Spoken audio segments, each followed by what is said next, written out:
Hello दोस्तों, welcome to my channel in super movie corner. तो दोस्तों, आज की वीडियो में मैं एक्सप्लेन करने जा रहा हूँ मूवी फास्टर। तो दोस्तों, बिना कोई देरी के बढ़ते हैं मूवी की कहानी की ओर।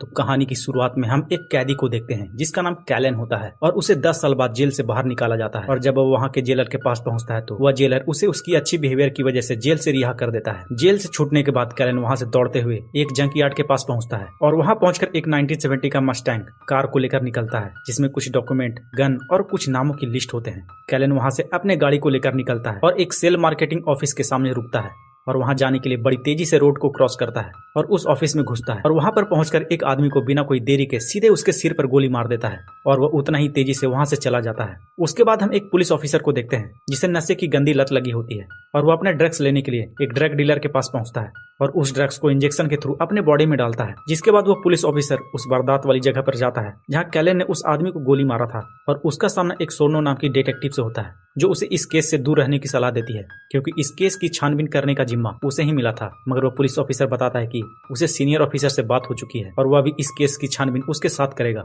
वहीं कैलन को देखते हैं जो एक ग्राउंड नाम के शख्स से मिलता है जिसने उसे कार और बंदूक दी थी और कैलन उसे और भी नाम देने के लिए मजबूर करता है। मगर ग्राउंड और भी नाम देने से पहले उससे ज्यादा पैसे मांगता है जिस पर कैलन गुस्से में कहता है कि वह पहले से भी आधे पैसे देगा। कैलन की बात सुनकर ग्राउंड अपने बॉडीगार्ड को बुलाता है और कैलन को संभालने के लिए कहता है। मगर उसका बॉडीगार्ड कैलन के टैटू को जैसे ही देखता है वो उसे देखकर वहां से भाग जाता है और अपने बॉडीगार्ड को भागता देख ग्राउंड की फटकर हाथ में आ जाती है और वो बाकियों का नाम कैलन को फ्री में दे देता है। दोस्तों, दरअसल कैलन उस नाम के पीछे इसलिए पड़ा होता है क्योंकि उस लिस्ट में जितने भी लोग होते हैं उन्होंने कैलन के भाई को मिलकर मारा था और कैलन उन सब से बदला लेना चाहता है। नाम मिल जाने के बाद वो अपने अगले टारगेट के लिए निकल पड़ता है। वहीं वह पुलिस ऑफिसर और डिटेक्टिव सोर्नो कैलन की सीसीटीवी फुटेज देख रही होती है जिसके बाद वो पता लगाते हैं कि कैलन ने जिसे मारा था वो उसे जानता था क्योंकि वह आदमी कैलन के बंदूक से नहीं बल्कि उसके चेहरे से डरा था। वहीं इस कहानी में एक नए किरदार को देखते हैं जो एक बहुत अमीर आदमी होता है और वह पेशे से एक सॉफ्टवेयर इंजीनियर होता है। मगर वह अपने इस काम से काफी बोर हो चुका होता है तो वह अब कुछ नया करने की सोचता है। इसलिए वह कॉन्ट्रैक्ट किलिंग का अपना एक पैशन शुरू करता है जिसके लिए वह सिर्फ $1 ही चार्ज करता है और ये सारी बातें वह अपनी गर्लफ्रेंड से शेयर करता है। जिसके बाद उसे कैलन को मारने का कॉन्ट्रैक्ट मिलता है।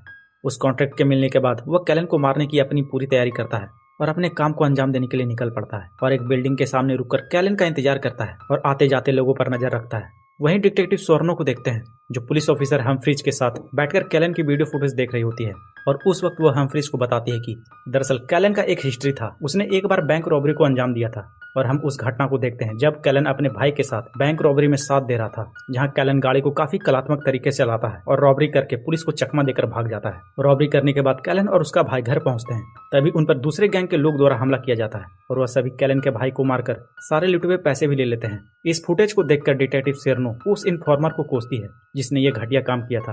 कैलन अपने नेक्स्ट टारगेट को मारने के लिए जाता है जो एक बूढ़ा होता है और वो अपनी निजी वीडियो बनाने का शौक रखता है। उस बूढ़े को देखते हैं जो एक एडल्ट लड़की की मदद से अपने सामान को घर में रख पाता है। जिसके बाद वह उस लड़की को एक ड्रिंक के लिए रोकता है पर हम देखते हैं कि वह बूढ़ा उस लड़की के ड्रिंक में एक नशे की गोली मिला देता है। वहीं कैलन को देखते हैं जो उस बूढ़े के एड्रेस को ढूंढते ढूंढते उसके घर के पास पहुंच जाता है और अपनी बंदूक लेकर उसके घर की ओर बढ़ता है और किलर भी उसे भागता हुआ देख अपने गन के साथ उसके पीछे पीछे जाता है। फिर जब कैलन उस बूढ़े के घर जैसे ही इंटर करता है तो उसे पुरानी बातें याद आने लगती है जहाँ हम देखते हैं कि कैसे एक दूसरे गैंग के लोग ने मिलकर उसके भाई को मार डाला था और हम वहाँ उस पहले शख्स को देखते हैं जिसे कैलन ने अपना पहला टारगेट बनाया था। और वही जब वह बूढ़ा कैलन को देखता है तो उसका हाथ का कैमरा गिर जाता है और कैलन उसे भी बिना देरी के सीधे उसके दिमाग में गोली मार देता है और वहां से जाने लगता है। मगर वह किलर उसे देख लेता है और जैसे ही वह कैलन पर बंदूक चलाने वाला होता है कि बीच में एक बच्ची आ जाती है और तब तक कैलन भी उस किलर को देख लेता है और बच्ची को साइड करके कैलन किलर पर लगातार गोलियां बरसाने लगता है जिसकी वजह से किलर को पीछे हटना पड़ता है और कैलन मौका पाकर वहां से भाग जाता है। इधर डिटेक्टिव सोर्नो और हमफ्रीज अभी भी कैलन के बारे में इन्वेस्टिगेशन कर रहे होते हैं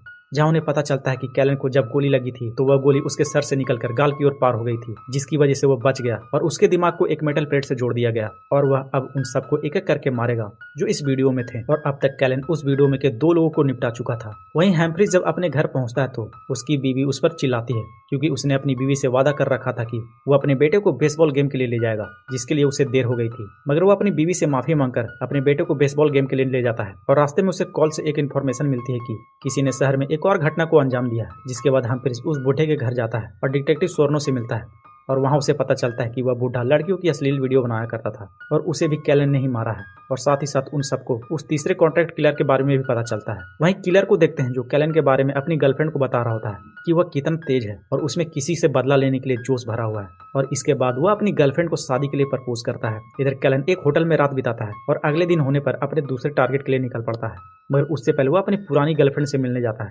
जिसकी अब शादी हो चुकी होती है और उसके 2 बच्चे होते हैं। और उसके पति के जाने के बाद वो उसके घर पर जाता है जहां वो अपनी गर्लफ्रेंड की सच्चाई से रूबरू होता है। और उस बीच कैलन को पता चलता है कि उसकी गर्लफ्रेंड ने 10 साल पहले अपना अबॉर्शन कराया था जिसमें कैलन का बच्चा होता है। और यह सुनकर कैलन को काफी दुख पहुंचता है और वो वहां से चला जाता है, मगर जाने से पहले उसकी गर्लफ्रेंड कहती है कि तुम उन सबको मार देना जो तुम्हारे भाई के कातिल हैं। वहीं उस किलर और उसकी गर्लफ्रेंड को देखते हैं जो स्पोर्ट्स कार की ड्राइविंग कर रहे होते हैं और वो दोनों एक दूसरे से शादी करने के लिए चर्च में पहुंचते हैं। उनकी शादी हो जाने के बाद किलर की गर्लफ्रेंड जो अब उसकी बीवी बन चुकी होती है वह उसे एक नई शुरुआत करने को कहती है और कॉन्ट्रैक्ट किलिंग करने का काम छोड़ने को कहती है। और उसकी बात को सुनकर किलर भी किलिंग का काम छोड़ने के लिए मान जाता है। इधर हैम्फ्रीज अपने कामों से घर पर आता है जिस पर उसकी बीवी काफी चिल्लाती है क्योंकि वह अपने फैमिली को ज्यादा वक्त नहीं दे पा रहा होता।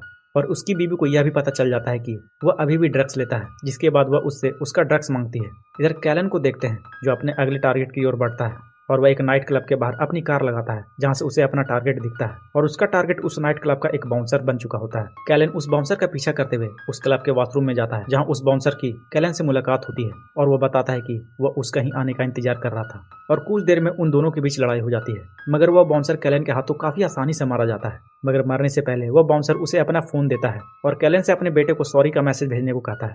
कैलन भी बाउंसर के बेटे को फोन लगाता है और उसे कहता है कि तुम्हारे पापा ने सॉरी बोला है क्योंकि वह अब मर चुके हैं। और कैलन वहां से चला जाता है। इधर हैम्फ्रीज को देखते हैं जो अपने बेटे के साथ सोया होता है और तभी उसे कुछ गिरने की आवाज आती है और वह देखता है कि उसकी बीवी बाथटब में नशे की हालत में पड़ी है और उसे पता चलता है कि वह उसी की दी हुई ड्रग्स की वजह से नशे की हालत में है। जिसके बाद वह अपनी बीवी को संभालता है। वहीं उस किलर को देखते हैं जो अपनी कुछ तस्वीर देखता है और तभी उसे अपने बचपन की तस्वीर दिखाई देती है। जिसके बाद वह अपने कामों को अंजाम देने के लिए सोचता है और वह कैलन को मारकर अपना काम पूरा करने की तैयारी करता है। मगर तभी उसकी बीवी आ जाती है और कहती है कि तुमने तो यह काम छोड़ दिया था। जिस पर किलर जवाब देता है कि वह इस आखिरी काम को पूरा करके यह सब कुछ छोड़ देगा और इस काम को पूरा करके ही उसे शांति मिलेगी। फिर सुबह होने पर डिटेक्टिव सोर्नो हम्फ्रीज को कॉल लगाती है और उसे बताती है कि कैलन ने जिन लोगों को मारा है वह दरअसल इन्फॉर्मर थे और उसे अभी भी उस व्यक्ति की तलाश है जिसने उसके गैंग को फंसाया था और कैलन के भाई को मारा था। सोर्नो हम्फ्रीज से बाकी के इन्फॉर्मर का पता लगाने के लिए कहती है। इधर कैलन भी अपने नेक्स्ट टारगेट की ओर बढ़ रहा होता है और उस बीच गाड़ी के रेडियो के माध्यम से उसे पता चलता है कि पिछली रात उसने जो बाउंसर को मारा था वह अभी भी जिंदा है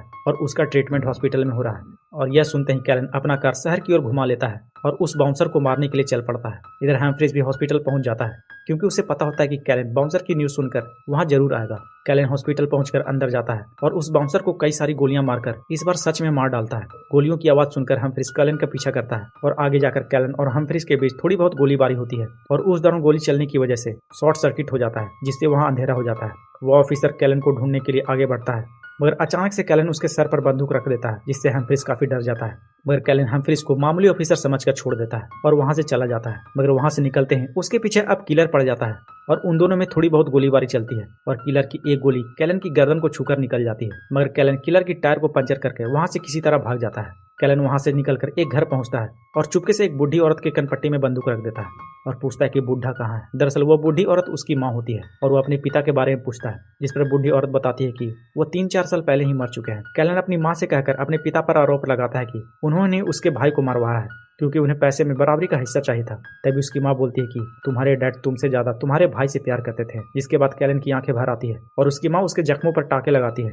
फिर कैलन अपने भाई की तस्वीर के पास जाता है और उसके रखे अस्थियों को लेकर वहां से चला जाता है। वहीं हैम्फ्रीज को देखते हैं जो पुलिस स्टेशन पहुंचने पर वहां के जितने भी ऑफिसर होते हैं उसे शाबाशी देते हैं क्योंकि उसने कैलन का सामना किया था और बचकर भी वापस आ गया। इसके बाद हैम्फ्रीज कैलन को पकड़ने के लिए निकल पड़ता है और एक तरफ किलर भी कैलन का पीछा कर रहा होता है। इधर कैलन अपने नेक्स्ट टारगेट को मारने के लिए एक सेमिनार में पहुंचता है जहां कुछ रिचुअल जैसा प्रोग्राम चल रहा होता है। उस प्रोग्राम का जो एंकर होता है वही कैलन का अगला टारगेट होता है और उसने कैलन के साथ धोखाधड़ी करके अपना एक रिचुअल प्रोग्राम स्टार्ट करता है। जब कैलन 10 साल के लिए जेल में था, वह एंकर जब कैलन को देखता है तो उसके चेहरे का हवाइयां चेंज हो जाती है और वह अपने प्रोग्राम को जल्दी जल्दी खत्म करके कैलन से मिलता है और उसे बताता है कि मैं जानता था कि तुम एक ना एक दिन मेरे पास जरूर आओगे और मेरे पापों का हिसाब करोगे। मगर वह एंकर यह भी कहता है कि तुम्हें फंसाने वाला और तुम्हारे भाई को मारने वाला मैं नहीं बल्कि कोई और था और वह बिल्कुल भी नहीं चाहता था कि तुम्हारा भाई वहां मारा जाए। फिर वह दोनों बात कर रहे होते हैं कि तभी उस एंकर की पत्नी वहां अपने बच्चों के साथ आ जाती है जिसे देखकर उसकी पत्नी वहाँ के माहौल के बारे में पूछती है, जिस पर एंकर बताता है कि यहाँ सब सही चल रहा है और यह मेरा दोस्त है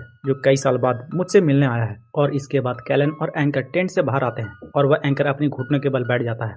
कैलन अपनी बंदूक को एंकर के सिर पर तान देता है और ट्रिगर दबा देता है, मगर कैलन अपने गन को साइड में चला देता है और वह एंकर को छोड़ देता है। फिर देखते हैं कि कैलन टेंट में अकेला बैठा होता है। तभी वहाँ किलर आकर उस पर बंदूक तान देता है और उसे ललकारने की कोशिश करता है, मगर कैलन उसकी बातों को ज्यादा सीरियस नहीं लेता, जिससे किलर का ईगो हर्ट हो जाता है और वो बंदूक का ट्रिगर दबाने वाला होता है कि उस किलर की नजर कैलन की लिस्ट पर पड़ती है, जिसे देखने के बाद किलर बताता है कि वो अभी भी अपने एक टारगेट से दूर है, क्योंकि तुम्हें मारने वाले 5 नहीं बल्कि 6 लोग थे और छठा आदमी वो है जिसने तुम्हें मारने के लिए मुझे सुपारी दी है। तभी देखते हैं कि हैम्फ्रीज वहां आ जाता है और किलर को दूर हटने को कहता है, जिसके बाद वो कैलन के सिर पर बंदूक चला देता है, जिससे वो वहीं गिर जाता है। और यहाँ पता चलता है कि वो छठा आदमी हैम्फ्रीज था जो कैलन और उसके भाई को फंसाया था। फिर किलर और हैम्फ्रीज टेंट से बाहर निकलते हैं और वो किलर से अपनी डील पूरी करता है, जहाँ किलर अपनी फीस तक नहीं लेता और वो वहाँ से चला जाता है। किलर के जाने के बाद हैम्फ्रीज अपनी बीवी को फोन लगाता है और उससे वादा करता है कि वो अब सारे बुरे काम छोड़ देगा। तभी कैलन पीछे से आकर हैम्फ्रीज पर बंदूक चला देता है, जिसके बाद कैलन अपने मेटल प्लेट को दिखाते हुए हैम्फ्रीज को मार डालता है और कुछ समय बाद डिटेक्टिव वहां पहुंचती है और हैम्फ्रीज को मारा पाती है। वहीं कैलन अपने भाई की अस्थियों को बहाता है और अपनी मस्टैंग को लेकर वहां से निकल जाता है और इसी के साथ इस मूवी की अंत हो जाती है। तो दोस्तों यह थी मूवी फास्टर की एक्सप्लेनेशन, और अगर आपको यह एक्सप्लेनेशन अच्छा लगा तो वीडियो को लाइक और चैनल को सब्सक्राइब जरूर कर दीजिएगा।